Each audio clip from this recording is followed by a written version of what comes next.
You ever wonder how a chatbot can suddenly know all the specifics of your company's internal documents? Or, answer questions about a private manual it's definitely never seen before? Well, today, we're going to pull back the curtain on exactly how AI finds answers in your private data without ever touching the open web. I mean, it's a fantastic question, isn't it? It seriously feels like magic. The AI isn't connected to the live internet, but somehow it can talk about your latest Q4 sales report like it wrote it itself. So, how's that even possible? Well, it's not magic. It's actually a brilliant and pretty elegant two-stage process. And we're going to break it all down in 5 simple parts.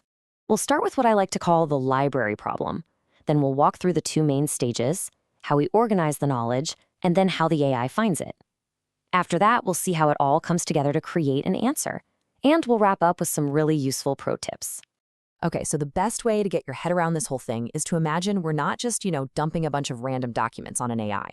No, what we're really doing is building it a highly specialized, super organized library that it can consult in a fraction of a second.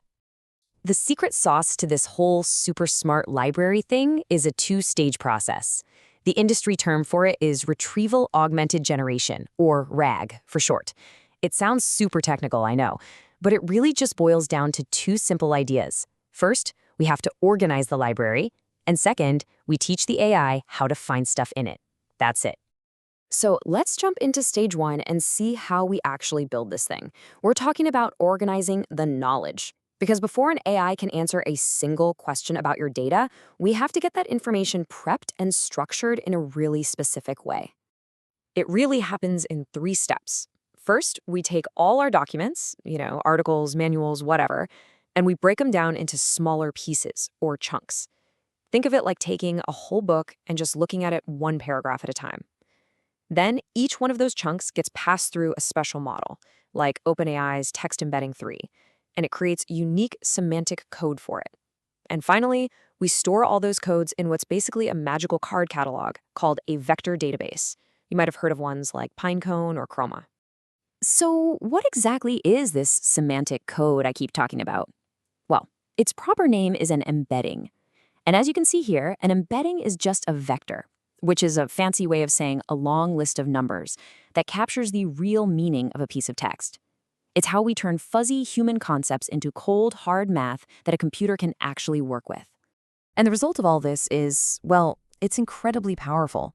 What happens is that similar concepts end up with vectors that are mathematically close to each other.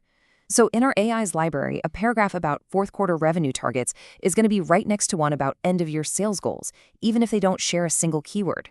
The whole library is now organized by meaning, not just words.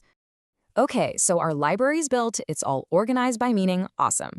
Now for stage 2, retrieval. How does the AI actually use this library when you ask it a question?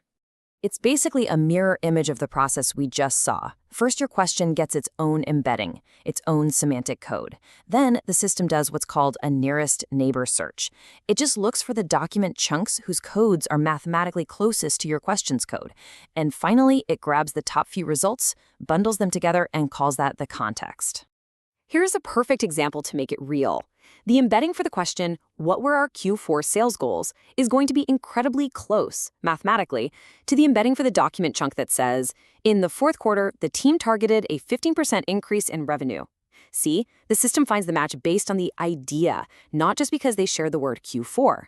Okay, we've organized the library, we've retrieved the most relevant paragraphs. Now for the most important part of this entire system. This is the real aha moment. This is absolutely the crucial point. The big, powerful large language model, the AI brain we all hear about, it is not searching through all your documents. That's not its job. Its only job is to read the handful of super relevant snippets that our retrieval system has already found and handed to it on a silver platter. To put it another way, the retrieval system is the librarian that finds the right books, and the language model is the genius who reads them and synthesizes an amazing answer. They're 2 totally different jobs, but they work together perfectly to give you that seamless result. All right, now that you get the core idea of retrieval-augmented generation, let's go over a few pro tips. These are the kinds of engineering details that can take a system from pretty good to absolutely amazing. And, they also happen to be excellent points to bring up in an interview. So, really quick, you need to pick an embedding model that actually understands your specific industry jargon. Your chunking strategy is also critical. If the chunks are too big, they're noisy, too small, and you lose important context. Obviously, your library has to be kept up to date. You can also try a hybrid search, which mixes this meaning-based search with good old-fashioned keywords. And finally, your prompt matters. You need to clearly tell the model to base its answer only on the sources you gave it. So after all that, how do you tie it all together? How do you explain this so you sound confident and concise? Well, if you were ever asked about this in an interview, here is the perfect way to nail it. Here you go. We ingest articles by splitting them into chunks and encoding each with an embedding model. These live in a vector store, so when a question arrives, we embed it and perform a nearest neighbor lookup. The top documents are passed to the language model as context. The model doesn't search, it just conditions its output on what we retrieve. Bam! That's the entire process right there in one perfect paragraph. So there you have it. It's not magic. It's just a really methodical and powerful system for giving an AI a targeted memory. That system is called Retrieval-Augmented Generation, and it is the absolute key to unlocking all the answers hidden inside your own data. So the only question left is, now that you know the recipe, what knowledge are you going to unlock?